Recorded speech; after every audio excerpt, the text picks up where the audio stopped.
Hi friends, വെക്കേഷനൊക്കെ അല്ലേ? നമുക്ക് പരിസ്ഥിതി ദിനക്ക് പഠിച്ചു തുടങ്ങിയാലോ? ഇത് പാർട്ട് 2 വീഡിയോയാണ്.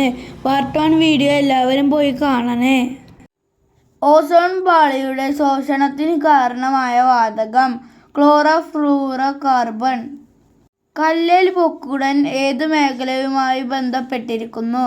കണ്ടൽക്കാട് സംരക്ഷണം. കേരളത്തിലെ ദേശീയോദ്യാനങ്ങളുടെ എണ്ണം 5. ധവള വിപ്ലവത്തിന്റെ പിതാവ് വർഗീസ് കുര്യൻ. സൈലന്റ് വാലി ദേശീയോദ്യാനമായി പ്രഖ്യാപിക്കപ്പെട്ട വർഷം 1984. വംശനാശ ഭീഷണി നേരിടുന്ന വിവരങ്ങൾ അടങ്ങുന്ന ബുക്ക് റെഡ് ഡാറ്റ ബുക്ക്. ഏറ്റവും കൂടുതൽ വനപ്രദേശങ്ങൾ ഉള്ള കേരളത്തിലെ ജില്ല ഇടുക്കി. കുറവ് വനപ്രദേശമുള്ള കേരളത്തിലെ ജില്ല ആലപ്പുഴ.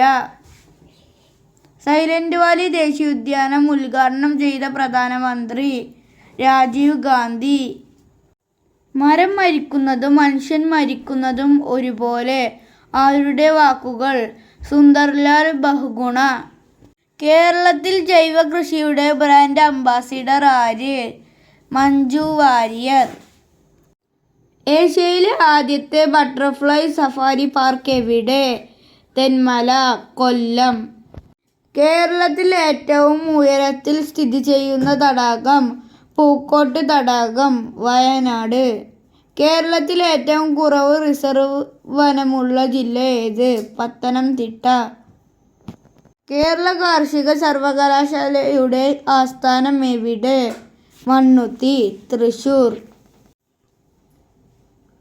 മേദിനി പുരസ്കാരം ഏതു മേഖലയുമായി ബന്ധപ്പെട്ടിരിക്കുന്നു? പരിസ്ഥിതി.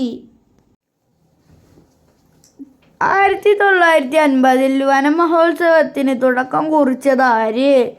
കെ. മുൻഷി. കേരളത്തിലെ ആദ്യ പക്ഷി സംരക്ഷണ കേന്ദ്രം ഏത്? തട്ടേക്കാട്. കേരള പരിസ്ഥിതിയുടെ പിതാവ് ആര്? Professor John C Jacob. കണ്ടൽ ചെടികളെ കുറിച്ച് പ്രതിപാദിക്കുന്ന ലോകത്തിലെ ആദ്യ ഗ്രന്ഥം ഏത്? Hortus Malabaricus. വന്യജീവി സംരക്ഷണത്തിന് ആദ്യമായി നിയമം കൊണ്ടുവന്ന ചക്രവർത്തി ആര്? അശോകൻ. സമാധാനത്തിനുള്ള നോബൽ സമ്മാനം ലഭിക്കുന്ന ആദ്യ ആഫ്രിക്കൻ വനിതയായ പരിസ്ഥിതി പ്രവർത്തക വാങ്കായി മാതായി. ലോകത്തിലെ ആദ്യത്തെ ദേശീയോദ്യാനം Yellowstone National Park. Silent Valley സംരക്ഷണത്തിനായുള്ള സമരത്തിന് പിന്തുണ പ്രഖ്യാപിച്ചുകൊണ്ട് നൃത്തം ചവിട്ടിയ നർത്തകി മൃണാളിനി സാരാഭായ്. കേരളത്തിലെ ആദ്യ പരിസ്ഥിതി മാസിക മൈന. കണ്ടൽക്കാടുകൾക്കിടയിലെ എൻ്റെ ജീവിതം ആരുടെ ആത്മകഥയാണ്? കല്ലേൽ പൊക്കുടൻ. 2018 പരിസ്ഥിതി ദിന ആതിഥേയ രാജ്യം ഇന്ത്യ. മരം മുറിക്കുന്നതിന് എതിരെയുള്ള സമരത്തിന് ഭാഗമായി കാലിഫോർണിയയിലെ റെഡ്വുഡ് മരത്തിൽ 2 വർഷത്തിലേറെ കാലം താമസിച്ച അമേരിക്കൻ യുവതി ജൂലിയ ബട്ടർഫ്ലൈ ഹിൽ. പ്ലാച്ചിമടയിലെ കൊക്കക്കോള കമ്പനി ജലചൂഷണത്തിനെതിരെയുള്ള സമരത്തിന് നേതൃത്വം നൽകിയ വനിത മൈലമ്മ.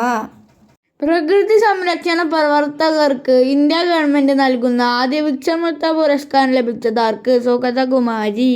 പശ്ചിമഘട്ടത്തെ ലോക പൈതൃക കേന്ദ്രമായി യുനെസ്കോ തെരഞ്ഞെടുത്ത വർഷം 2012.